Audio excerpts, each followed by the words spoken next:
Kami mengucapkan Dirgahayu Polri ke-79.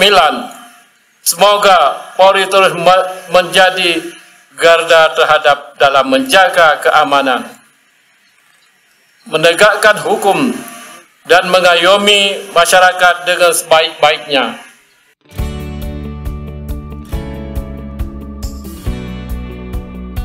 Gubernur Aceh Muzakir Manaf bertindak sebagai inspektur upacara pada peringatan hari ulang tahun Bayangkara ke-79 yang digelar di lapangan Blang Padang, Banda Aceh pada Selasa 1 Juli 2025.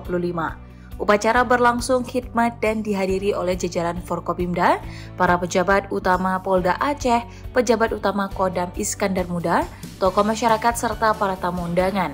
Dalam amanatnya, Muzakir Manaf menyampaikan ucapan selamat ulang tahun kepada Kepolisian Negara Republik Indonesia, seraya mengapresiasi dedikasi Polri khususnya jajaran Polda Aceh dalam menjaga keamanan, menegakkan hukum, dan mengayomi masyarakat.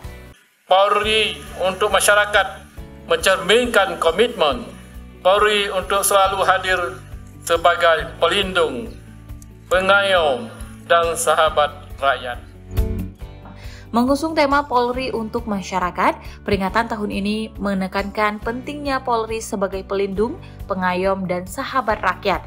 Muzakir Manaf juga mengingatkan bahwa di Aceh yang memiliki kekayaan adat serta nilai-nilai keagamaan yang kuat, Polri dituntut untuk mampu memahami dan menghormati kearifan lokal dalam setiap tugasnya. Lebih lanjut, Gubernur mengapresiasi berbagai capaian Polda Aceh, mulai dari penegakan hukum, pemberantasan narkoba, pengamanan, agenda demokrasi, hingga keterlibatan dalam kegiatan sosial dan kemanusiaan. Dalam amanatnya, Muzakir Manaf juga menitipkan sejumlah harapan kepada Polri, salah satunya adalah untuk memperkuat sinergi dengan seluruh elemen masyarakat dalam menjaga stabilitas dan mendukung percepatan pembangunan, menjadi mitra masyarakat yang rendah hati dan selalu mau menegan, menjaga integritas serta etika profesi demi memperkuat kepercayaan publik, dan memelihara kepedulian terutama terhadap kelompok rentan dan generasi muda.